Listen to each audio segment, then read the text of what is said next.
you're a fan of Predator, then you'll probably appreciate this most recent installment in the ever-growing Predator universe. This one's a little different, though. Enough now. It's time I tell you about the monster.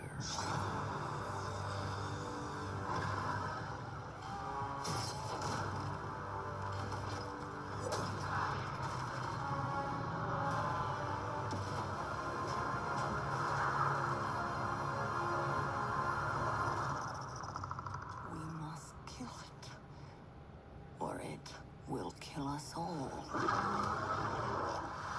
It's an animated anthology film with a 90-minute runtime directed by Dan Trachtenberg, the director known for Cloverfield 10 and the previous well-received Predator installment Prey. This film follows three distinct warriors across three distinct time periods as they come in contact with various predators and must fight to survive. And if you're wondering whether the film holds up within the lore of the Predator franchise, especially following Prey, then you're in the right place and let's talk about it. Spoiler alert as always, so if you don't mind spoilers, then join me as I discuss Predator, Killer of Killers.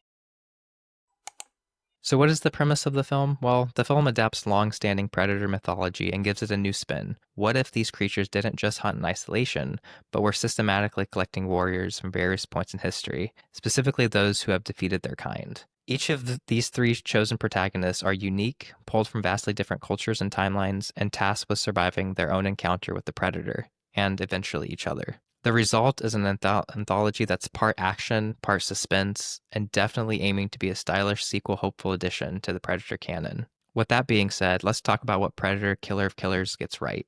Let's start with what works. Pro number one, Predator design and variety. Easily one of the biggest wins for the film is the Predators themselves. Each one is uniquely designed and uses a different combat strategy depending on who they're up against. They aren't just faceless monsters, they feel distinct, intentional, and often mimic the fighting styles of the protagonists that are presented. And special shout out to the head Predator at the end who seemed to be calling the shots, whose cape appears to be made from alien tails. If that is true, it's a subtle nod that hardcore fans will and have absolutely eaten up. Pro number two, the historical matchups. The idea of throwing Predators into different historical settings has always been a fan favorite, and this film leans hard into that.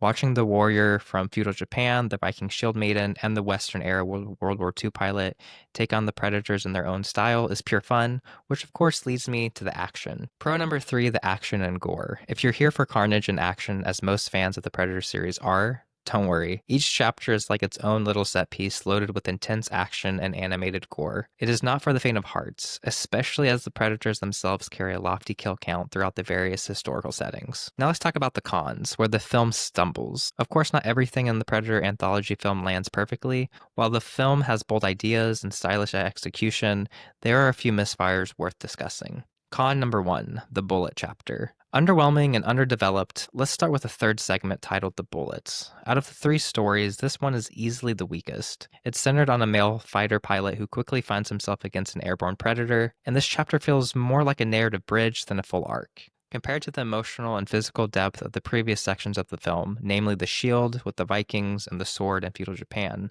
the bullet lacks the time and perhaps the weight to establish its character or raise the stakes. The bullet feels like a weak link. It's less memorable, less developed, and narratively underwhelming. He doesn't feel like an elite warrior so much as someone who stumbled into the story mid-level. Con number two is the stylized animation, but not always in a good way. The intentionally low frame rate might be a creative choice meant to evoke stylized movement, but for many viewers, it's a double-edged blade. The motion is noticeably jerky, and especially in heavy action sequences, and it may take viewers until midway through the second chapter to fully acclimate. While some will appreciate the aesthetic, others may find it distracting, especially in a film where fluid choreography and visual clarity are so essential to highlighting the climactic battles between the predators and the warriors of different time periods. Personally, I found the art style to be a bit rough on the edges as my eyes took some time to adjust to the animation style. It wasn't until the last section of the Shield chapter with the Vikings did my eyes begin to adjust to the choppy frame rate. Con number three is that the format would have worked better as a series. This might be the film's biggest missed opportunity. The anthology format is bursting with potential, but its execution in a compact 90-minute runtime forces each chapter to move at breakneck speed.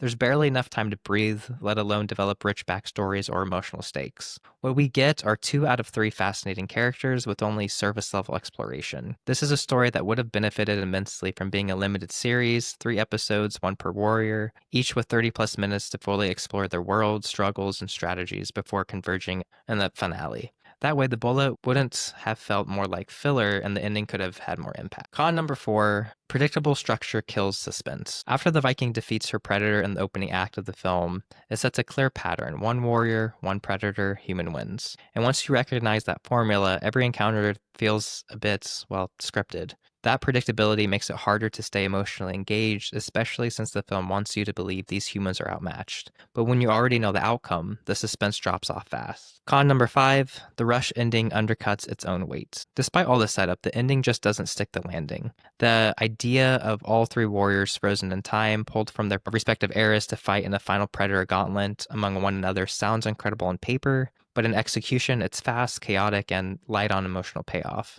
And worse, some story beats just don't add up. The Vikings' apparent sacrifice appears for naught at the end of the film, as we see that she has been put into cryosleep, undoubtedly to return when she is reawakened. It's a twist, sure, but it also diminishes the emotional weight of her sacrifice. Instead of feeling earned, the finale feels, well, convenient, a setup for a sequel more than a true conclusion. So now that we've talked about the pros and the cons, let's zoom out and talk about what the film leaves us with. The main key takeaway. Key takeaway number 1 is that it's clearly setting up more. The film ends with not a so subtle hint at future chapters. From the Prey character cameo to the Viking warrior being placed in cryosleep, everything screams franchise setup. And while that's exciting, it makes this first outing for more like a prologue than a complete story. So is it worth watching in 2025? If you're a Predator fan, absolutely. It's visually engaging, conceptually interesting, and clearly made by people who really care about the lore. While it doesn't hit every mark, it tries something different. And for a franchise that's decades deep, that's refreshing.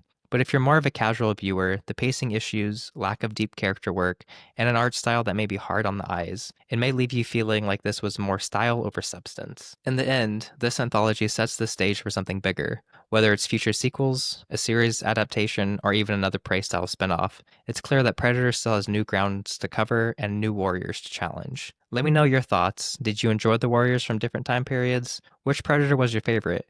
And are you hoping for more stories in this universe? Drop a comment below, and as always, thanks for watching.